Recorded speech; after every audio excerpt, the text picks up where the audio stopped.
सभी पत्रकार बंधुओं को नमस्कार।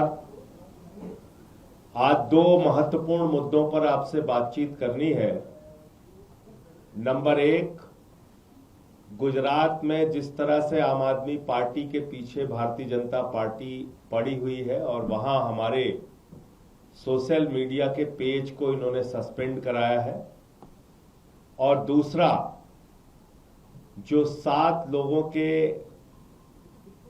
टूटकर बीजेपी में शामिल होने का मामला है, जिसमें आज उपराष्ट्रपति महोदय को और जो हमारे चेयरमैन है राज्यसभा को आज पत्र दूंगा, उनको डिस्क्वालीफाई करने के लिए, उनकी सदस्यता को रद्द करने के लिए। तो ये दो विषय है जिस पे आज आपसे बात करनी है। गुजरात में आम आदमी पार्टी का विस्तार लगातार हो रहा है। गुजरात में जनता के मुद्दों पर आम आदमी पार्टी जमीन पे संघर्ष कर रही है। 5 हमारे विधायक हैं वहां, 14% विधानसभा में हमको वोट मिला था,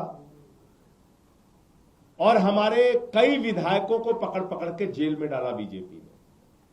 चैतर वसावा को जेल में डाला, 2 बार जेल में डाला, जो आदिवासी समाज के बड़े नेता है। यहां तक कि उनकी पत्नी को जेल में डाला। ईसुदान गढ़वी जो हमारे प्रदेश अध्यक्ष हैं उनको जेल में डाला।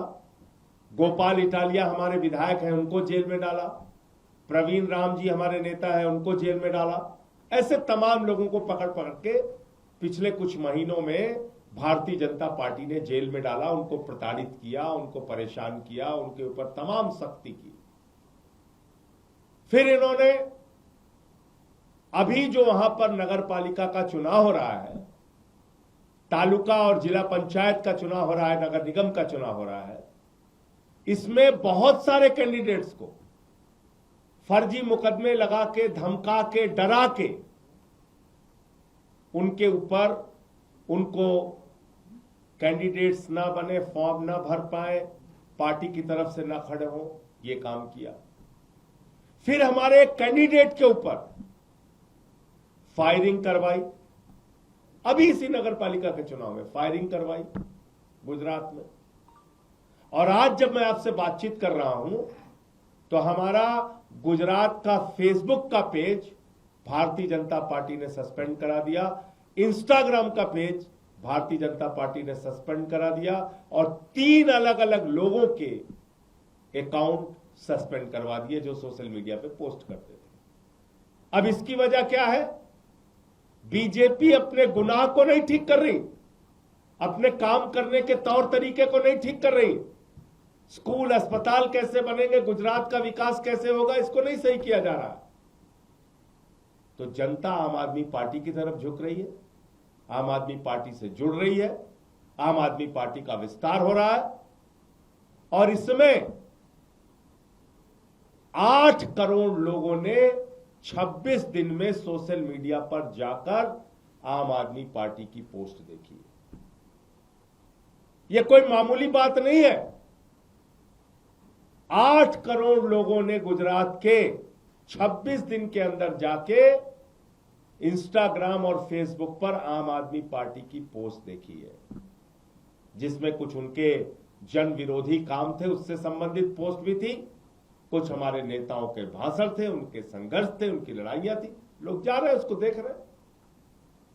तो इनको लगा कि जो व्यक्ति गुजरात का घर पे बैठा हुआ है, जो सड़क पर निकल के नारेबाजी नहीं कर सकता बीजेपी के खिलाफ, वो आज आम आदमी पार्टी के पक्ष में खड़ा हो रहा है, वो आज आम आदमी पार्टी को अपना समर्थन दे रहा है, वो आम आदमी पार्टी के पोस्ट को लाइक कर रहा है, देख रहा है।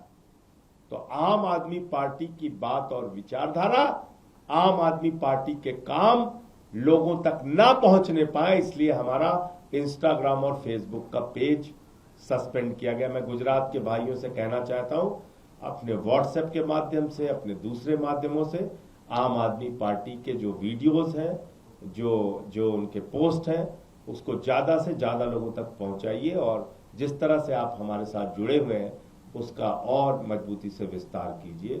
और मैं बीजेपी वालों से कहना चाहता हूं, तुम्हारे ऐसे घिनौने खेल का कोई असर नहीं होगा। इस बार गुजरात की जनता 30 वर्षों के कुशासन का सूपड़ा साफ करेगी, ये मैं कहना चाहता हूं। और नगर निगम, नगर पालिका और पंचायत तालुका के चुनाव में भी हमारा अच्छा प्रदर्शन होगा, ये हमें पूरा विश्वास है। नंबर 1। और नंबर 2, कल आपने देखा एक गैर संवैधानिक, गैर कानूनी और नियमों के विपरीत जाकर 7 लोगों ने बीजेपी में शामिल होने का ऐलान कर दिया। ये कानूनी रूप से पूरी तरह से गलत है और जो एंटी डिफेक्शन लॉ है, जो साफ तौर पे कहता है किसी भी प्रकार का स्प्लिट, ब्रेकअवे फैक्शन, किसी भी प्रकार की टूट असेंबली और राज्यसभा, लोकसभा में नहीं हो सकती, उसको कोई वैधानिक मान्यता नहीं है। और ये शिवसेना के केस में भी साफ तौर पे सामने आ चुका है। ये 10वीं अनुसूची में 10th शेड्यूल में साफ तौर पे लिखा हुआ है, किसी भी प्रकार की टूट, वो चाहे भले ही 2/3 संख्या की हो, 7 की जगह 8 हो, उसको कोई वैधानिक मान्यता नहीं है। किसी भी प्रकार की वैधानिक मान्यता नहीं है। तो जो आम आदमी पार्टी के 7 राज्यसभा के सांसद टूटे हैं, ये गैर कानूनी है, गलत है, गैर संवैधानिक है और संसदीय नियमों के विपरीत है। इसलिए मैं आज चेयरमैन राज्यसभा को, उपराष्ट्रपति महोदय को इन सारे नियमों का हवाला देते हुए पत्र दूंगा कि इन 7 सदस्यों की, इन 7 राज्यसभा के सांसदों की सदस्यता पूरी तरीके से समाप्त की जाए, जिसमें से तो 3 लोग साफ तौर पे कल बीजेपी के दफ्तर में भी गए थे, राघव चड्ढा, संदीप पाठक और अशोक मित्तल, वो साफ तौर पे बीजेपी के दफ्तर में गए थे, जिनकी विजुअल और वीडियो सारी कुछ आपके पास है, फोटो वगैरह।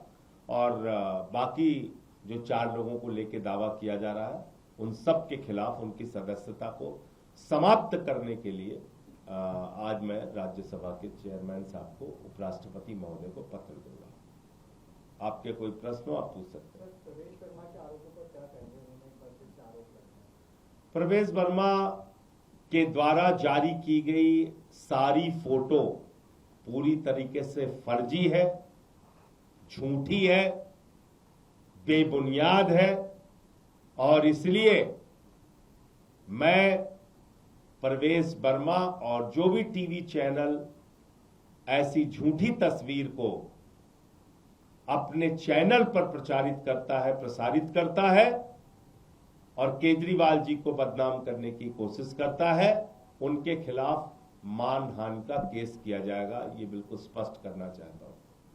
दूसरी बात, साफ तौर पे मैं कहना चाहता हूं, दूध का दूध, पानी का पानी हो जाएगा। एलजी साहब का घर जनता के लिए खोलिए, रेखा गुप्ता जी का जो मुख्यमंत्री हैं उनका घर जनता के लिए खोलिए, प्रवेश वर्मा जी जो मंत्री हैं दिल्ली सरकार के, उनका घर जनता के लिए खोलिए और अरविंद केजरीवाल जी का भी घर जनता के लिए खोलिए। जनता खुद से जाए और देखे, फैसला करे किसका घर कितना आलीशान बना हुआ है। इस प्रकार से झूठी तस्वीरें जारी करके, झूठा प्रचार करके आप अभी भी वही घिसे पिटे तरीके अपना रहे हैं। ये तो भारतीय झूठा पार्टी है ही है, इसका तो नाम ही है भारतीय झूठा पार्टी। झूठ फैलाने के लिए हिटलर के प्रचार सचिव गोयबल्स के सिद्धांत का ये लोग पालन करते हैं और इसी तरीके से ये झूठ फैलाने का काम करते हैं। मैं फिर दोहराना चाहता हूं, मैं चुनौती देता हूं दिल्ली के मुख्यमंत्री को, एलजी साहब को और प्रवेश वर्मा जी को, तीनों घर अपना खुलवाइए, केजरीवाल साहब का घर खुलेगा, जनता जाएगी, देखेगी और फैसला खुद से कर लेंगे। संजय जी, क्या है कि पंजाब में आपके बड़े स्तर पर जो विधायक हैं वो राघव चड्ढा के संपर्क में हैं, वहां पर भी टूट की खबरें आ रही हैं। देखिए, फिर मैं आपसे कह रहा हूं, इस प्रकार के झूठे बेबुनियाद बिना सिर पैर की खबरों का कोई मतलब नहीं है। सारे के सारे विधायक मंत्री हमारे जो लोकसभा के 3 सांसद हैं वो पूरी मजबूती के साथ आम आदमी पार्टी के साथ खड़े हैं, केजरीवाल जी और भगवंत मान जी के साथ हैं। इस प्रकार की किसी भी अफवाह पर कोई ध्यान नहीं देना चाहिए। और जैसा मैंने आपको स्पष्ट कर दिया, एक भी एमएलए एमपी टूट के जा ही नहीं सकता। ये कानून के खिलाफ है, ये एंटी डिफेक्शन लॉ में साफ तौर पे लिखा हुआ है। कोई ऐसे टूट के जा ही नहीं सकता। सर ये बताएं कि सवाल इस पे उठ रहा है कि आम आदमी पार्टी इतना क्लोज नेट, उसमें से 7 बड़े सांसद आपके छोड़ के चले जाते हैं, नाराजगी थी। क्या आप लोगों ने कभी कोई बातचीत करने की कोशिश नहीं की? आप ये जरूर कह रहे हैं कि बीजेपी ने अप्रोच किया, लेकिन आपकी तरफ से क्या कोई प्रयास हुआ था कि ऐसे लोगों को रोका जाए? और ये कब पता चला आप लोगों की ये नाराज हैं? देखिए, ऐसा है कि जिन लोगों को पार्टी ने इतना कुछ दिया, उनसे तो पार्टी यही अपेक्षा करेगी कि वो पंजाब की जनता के हित में काम करेंगे, पंजाब के लोगों के लिए काम करेंगे, पार्टी के विस्तार के लिए काम करेंगे। पंजाब में आम आदमी पार्टी की भगवंत मान जी की सरकार क्या क्या काम नहीं कर रही है, आप बताइए। 10 लाख रुपए तक का मेडिकल का खर्चा पूरी तरह से सरकार उठाएगी, ये फैसला हमने किया। दलित समाज, आदिवासी समाज से आने वाली माताओं बहनों को 1,500 रुपए महीने दिया जाएगा। सारी माताओं बहनों को 1,000 रुपए, जो जनरल कास्ट की हैं उनको अलग से हर महीने आर्थिक सम्मान राशि दी जाएगी। इसके अलावा हमने वहां मोहल्ला क्लिनिक का मॉडल दिया, वहां पर बेहतरीन शिक्षा का मॉडल दिया, स्कूल ऑफ एमिनेंस बनाए, सरकारी नौकरियां लोगों को दी। वहां 30-30 साल से जिन नहरों में पानी नहीं जा रहा था वहां पे पानी पहुंचाने का काम किया, बिजली फ्री किया।